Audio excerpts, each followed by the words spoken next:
na de ka se fiale da enyi na CJ unse free afi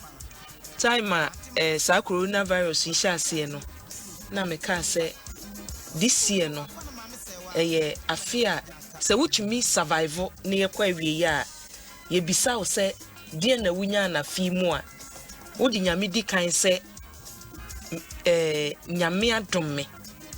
ama fi nkwa na menya ye afia de prem kwa se wo hwe na wotwe ya mu ana from a week today ana hot FM accountant ya yekotwa niti ewo Bobson Hotel na wotwe mu ya yenua baba akwa ye ne no eye adwuma ewo media yimu na ma wa ukra de so ne na ye adwuma ewo Yakra FM na ma edie and then we talk say oh ebia sisi ye de kwa akogu enura nko enura dawo Samia ukui enya akwanhia ya sapon asomafo wo ha ne sen onso ne yire konya akwa ensem no CJ eye bebre ba no saniema esisi ni we nyina no ahweyie se ye hweyie ewo ne ye bia mu no ki kana ye twia say season na ye drum no CJ obia tumi no aye pre no abatuo we say no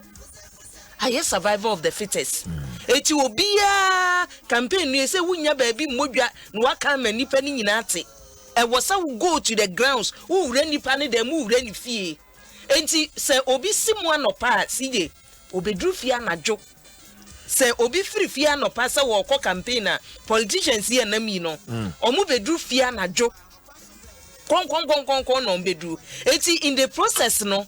say wo drive ni wo driver wo drive wa obebre say wan kasa so na wo drive wa CJ ni padua no sunsumpe obebre enti no so man strategize o mo niema yie me ka akwanhia ne de no enhu se ebia ye kwa ye dru ha ye beda da se ya toa so a akwanhia tesa akwanhia ne beba ana emahye bedwani die ya asie abrabo sema CJ ye tena anopai no wahu until say ye be ye hwehwemu no hu ne ye wo ka be yi ebise ne di kan say am Robert Sampa eno no ho asankan bo ho senya am Robert so na ye wudifo say ye kumo bi because of politics ene nka ye duru akiri enka ba bia ye duru no CJ nka ye duru chichichichichichi tumi nti se mepe tumi yenko competition yenko akansie enka ho ne de ne ye duru akiri emre na be kire na robbery no CJ won say astarte Nsem Ntem enra na nansa na me ne rap obo atentwetwe nkomo na oyobi a fa ba ma ho nsem de a bibi kire ma dwempe na ma frɛ no na enene nansa na waka say CJ ye kwa abato afi am Roberts a won be hia campaign trail MPs agi wo mo nsem ka eno no na kire de ache wo no ibetimi ahia wo agi ka na firi nsem wo mo be hia candidate eku wo mo amachi mbedu adwuma ma onu pona o send me link say CJ won wasema na enene na nsam ne wo ka no o se po boaten o kasa o tai kan bibi se intel ni hia enne baby abambo no aduru no e wo se wo dwen hwe kan e wo se wo ma wo susuye no ansa na wo be fred die se me ko campaign talk kra no you need to gather a lot of intelligence ansa na CJ wasim o hwe ne ekono a e se utimi pick intelligence pa as we speak candidate bia e se onya security person anya se bia obi a wo bo ho banyo but obi a wo wait be amount fail be ana pobi no data Google Rob MP Google wo de Google keke na hwe MP do e beba say ya robo from leaders e house wo besi obi a so omo security sam no de wo de A4 na wo parliament hwe enne omo anye statement on MP security a next week on beye Oma ye from time and me de come na shebedwem da bia ye robu obi da bia ye shutu MPV no oma be oma ye statement beton ne leadership e wo house on 19 so omo wo bambofo e bo omo ho ban omo nya ye eti ye de na ye abo ye o say ochina mesimi dan kokosachi da bia on be kasa ba wonim CJ wonim bibi IGP yo wo honum maka me sanya ka bio say IGP alasa adwuma obeye ye no wo ya IGP bia na waba wonachi me mfa the previous ones adwuma omo ye me fa IGP alasa na adwuma obeye ye no so wo ya IGP bia na waba na chi a ni initiative o take ye say me ma prosifo no agina vantage points not like omu jina kekewu omu bobo tense womu ka sisisi ho omu run shift omu jina kwan so wo ye hwan kura na do kan nam kwan mu a oye ya ma edu ba bi a afa V8 ni we nyina no ni ye jina hwem oye ye no ye hu ni esi wo mayi mu Ebudi sem no so te ya na se so ante etu ya GP bia no aba akira look asa report no na ha ne ne ye betumi aye ebra ye wo mi ye brebo ni CJ IGP opon buanu won fa ne nansi fom akwamukafo no edoso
hospital video.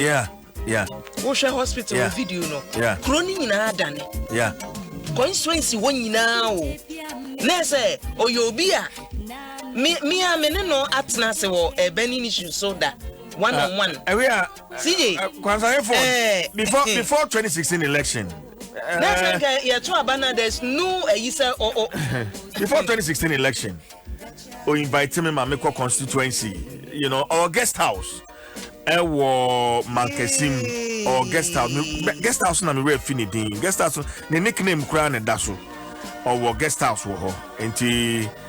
bua me ko Cape Coast na me ba otimi ma me gina ho na ye didin koma o si je enkope bibi ni, you know, he's a fine gentleman. Otimi frame me si je me ba kra o na ehyen. Oh, honorable, they are no free and we adwumem. Okay, member parliament in Timopana, Mefro. Just say, what file so you and run a file. And run a file you.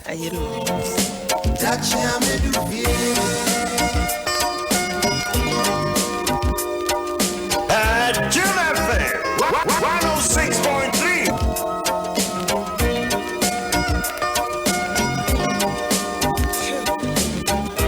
Yeah. CJ. Yango moye nyina ye ho ban. Moye nyina ye ho ban. Uhu ni say ya. If say me de unsa da bia beka am no besa sem bia na me boto. Enra me call Tema East. And I'm who say am I someone ye yon. Ebia ye no ayen fa ye hu hiem bebre no an ye hu se bia e agro, but binimu ho ma fa no. Wo ma fa no. Do or die. Na wo do some men winia o quarter man akohuye ko be na wotwemi ni mi studio he ya na mte na hu se o buru ho a ye bete okro na eti CJ MP we ya kire ye bibi ni wuoyi unim nipa no ote asem Kofi Agye ni omukasa asem omukan ye ma no me school me tese enuma wo ye wo ho no na o ma ase omukan ho asem no na we nipa pa egu Facebook video aye we mu hwe nipa pa egu ho no mo si ye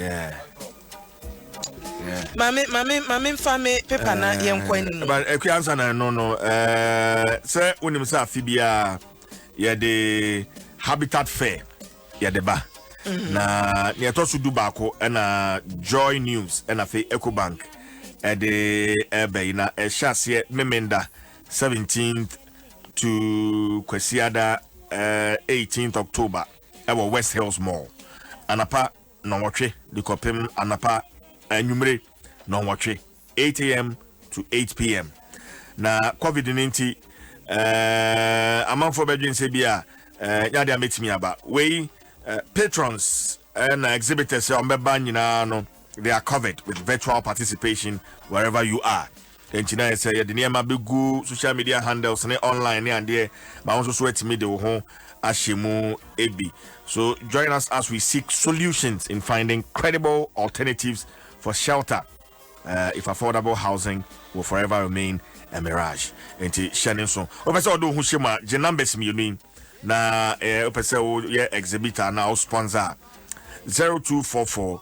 340 341 0244 340 341 and 0546 908 179 0546 908 179 na one penfo entwetwe enkomo. It's the Ecobank Joy News Habitat Fair na enyumekwa hodo a womo kan ho wamaso ya sinema de dwumadi ebrel Ghana Ba Properties. Experience affordable luxury, DBS roofing papa fee, Duraplast, manufacturers of high quality UPVC and HDPE pipes, fittings, rotational molded products and associated accessories. And Nekwakrano, the planned city extension project, rent to own.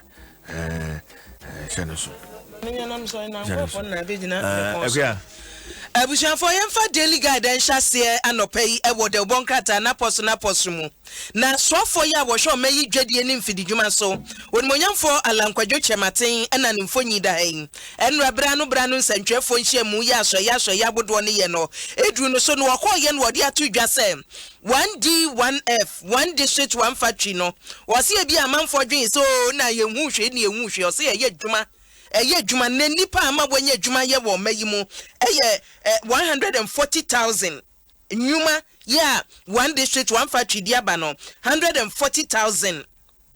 ena chese watumi enye dwuma ye ewo mayimu tinura ne odi tudwa no na national science and maths quiz no so abusuafo enkwada yi wo fie nura na nya gro enura na nya gro presek nie owo asinie ena na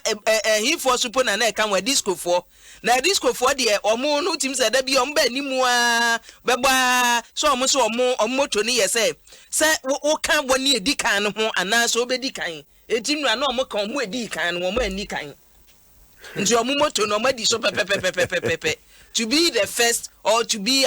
among the first to say nti omo ya among the first nti na say omo nya ne omo hwehwe no wasefo so enura na chesa nyanye yede ne ho agim presekefo na edi nkunim enura national science and maths quiz mu etuhwe mfonyi eda daily graphic animu a enkwada yi woje award na eyi award idi asa yedada o efri mami a onya ne ba bi kure pen so etija wombe change no the bonkata daily graphic no define that so adibiaba na define that say udu mu wa mentifie poye a wohene ye wo ho hin kase ene wode atodwa se no kwasem asem de wose edikan no aka no ono wode nani atofam Adia ba kwa wonhu ne se mampani na na adodan kwa Akufo Adom pontu dwuma a waye nti wose nkunimdie ne de edanabam ya niema nyina di adanse pefe oso onu se ne mpotem wo no mo se ye kasa won kenkan pontu dwuma ben ba ye wawe a wo benya bia ka papa ye ho nsem so the finder edibi aba the Daily Dispatch nie dispatch asemwa won so edi aba was it 2020 elections no likely ebeye the best peace council for na eka wo wo mo se 2020 abato we mu obi amohu se nyame ya adom a ebeye the best peace council for minim adekora wo mahu anti wo mo de sa asem no abetudwa Daily Guide so enie mampani na nado se mu a mo de amaje atom ho so se mu de atwitwa asem ne atwa moka ewo amanwesem mu no wo so wo ka kire mo se be atwitwa asem mu a na ni efra woye nifre ni wo nwa de se be twitwa se mu pa so onipa krodwen se MPP mu na agbo etu kodi anyamra nse mu wie a mampani beta wachi wo so de ekona hwe wo koni achi wo se echi enhwenanim meye se ena me koye ma MPP wo koye ma wo ho edu ho ba mi achi wo anti ama se esu no nie